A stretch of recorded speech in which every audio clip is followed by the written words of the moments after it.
ನಿಮ್ಮ ಬಿಸ್ನೆಸ್ ಯಾವುದೇ ಇರಲಿ ಅದನ್ನು ಪ್ರಚಾರ ಮಾಡಬೇಕಾದ್ರೆ ಸುಮನ್ ಟಿವಿಯಿಂದಲೇ ಸಾಧ್ಯ. ಕೂಡಲೇ ಸಂಪರ್ಕಿಸಿ.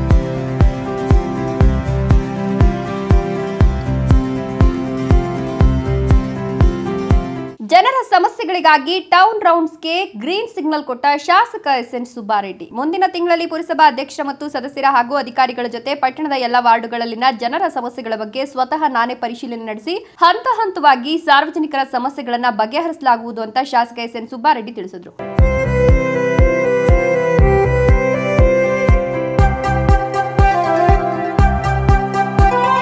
ಪಟ್ಟಣದ 5ನೇ ವಾರ್ಡಿನ ನ್ಯಾಷನಲ್ ಕಾಲೇಜ್ ಹಿಂಭಾಗದಲ್ಲಿನ ಪರಿಶಿಷ್ಟ ಜಾತಿ ವಸತಿ ನಿಲಯದ ಹೆಚ್ಚುವರಿ ಕಟ್ಟಡ ನಿರ್ಮಾಣಕ್ಕೆ ಗುದ್ದಲಿ ಪೂಜೆ ಮತ್ತು 15ನೇ ವಾರ್ಡಿನ ಕುಡಿಯುವ ನೀರಿನ ಶುದ್ಧೀಕರಣ ಘಟಕ ಉದ್ಘಾಟನೆ ಮಾಡಿ ಮಾತನಾಡಿದ ಅವರು, ಸುಮಾರು 80 ಲಕ್ಷ ರೂಪಾಯಿ ವೆಚ್ಚದಲ್ಲಿ ಪರಿಶಿಷ್ಟ ಜಾತಿ ವಸತಿ ನಿಲಯದ ಹೆಚ್ಚುವರಿ ಕಟ್ಟಡ ನಿರ್ಮಾಣ ಕಾಮಗಾರಿಗೆ ಗುದ್ದಲಿ ಪೂಜೆ ಮತ್ತು ಪಟ್ಟಣದ 15ನೇ ವಾರ್ಡಿನ ಸಾರ್ವಜನಿಕರ ಅನುಕೂಲಕ್ಕಾಗಿ ಶುದ್ಧ ಕುಡಿಯುವ ನೀರಿನ ಘಟಕ ಉದ್ಘಾಟನೆ ಮಾಡಲಾಯಿತು. ಮುಂದಿನ ದಿನಗಳಲ್ಲಿ ಪಟ್ಟಣದ ಎಲ್ಲಾ ವಾರ್ಡುಗಳ ಜನರ ಸಮಸ್ಯೆಗಳ ಬಗ್ಗೆ ಪರಿಶೀಲನೆ ನಡೆಸಿ ಕುಡಿಯುವ ನೀರು ಸರಬರಾಜು, ಸುಸಜ್ಜಿತ ಚರಂಡಿಗಳ ನಿರ್ಮಾಣ, ಸ್ವಚ್ಛತೆ ಸೇರಿದಂತೆ ಎಲ್ಲಾ ಸಮಸ್ಯೆಗಳನ್ನು ಬಗೆಹರಿಸಲು ಪ್ರಾಮಾಣಿಕವಾಗಿ ಪ್ರಯತ್ನ ಮಾಡುತ್ತೇನೆ ಎಂದ ಅವರು, ಕಟ್ಟಡ ಕಾಮಗಾರಿ ಮಾಡುವ ಗುತ್ತಿಗೆದಾರರು ಗುಣಮಟ್ಟದಲ್ಲಿ ಕಾಮಗಾರಿ ಮಾಡಬೇಕು ಹಾಗೂ ಎಂಜಿನಿಯರ್ ಸ್ಥಳದಲ್ಲಿಯೇ ಇದ್ದು ಪ್ರತಿ ಹಂತದ ಪರಿಶೀಲನೆ ನಡೆಸಬೇಕು.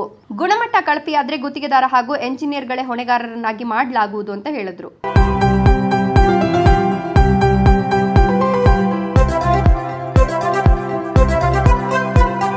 ಈ ಸಂದರ್ಭದಲ್ಲಿ ಪುರಸಭಾ ಅಧ್ಯಕ್ಷ ಎ ಶ್ರೀನಿವಾಸ್, ಸದಸ್ಯ ಶ್ರೀನಿವಾಸ್ ರೆಡ್ಡಿ, ಗಡ್ಡಂ ರಮೇಶ್, ಕೆಡಿಪಿ ಸದಸ್ಯ ರಿಜ್ವಾನ್, ನಿಸಾರ್, ಹಸೀನಾ ಮನ್ಸೂರ್, ನಾಮನಿರ್ದೇಶನ ಸದಸ್ಯ ಅನ್ಸಾರ್, ಪುರಸಭಾ ಮಾಜಿ ಸದಸ್ಯ ನೂರುಲ್ಲಾ, ಜಬೀವುಲ್ಲಾ, ಮುಖಂಡರಾದ ತಾಲೂಕು ಮೈನಾರಿಟಿ ಅಧ್ಯಕ್ಷ ನಿಜಾಮುದ್ದೀನ್, ಬಾಬು, ಉಪಾಧ್ಯಕ್ಷ ಸೈಯದ್ ಬಾಷಾ, ಪಟ್ಟಣದ ಅಧ್ಯಕ್ಷ ವಾಸಿಂ, ಸಮಾಜ ಕಲ್ಯಾಣ ಇಲಾಖಾ ವ್ಯವಸ್ಥಾಪಕ ನಾಗರಾಜ್ ಸೇರಿದಂತೆ ಮತ್ತಿತರರು ಹಾಜರಿದ್ದರು. ಸುಬ್ಬು, ಭಾಗ್ಯನಗರ, ಸುಮನ್ ಟಿವಿ.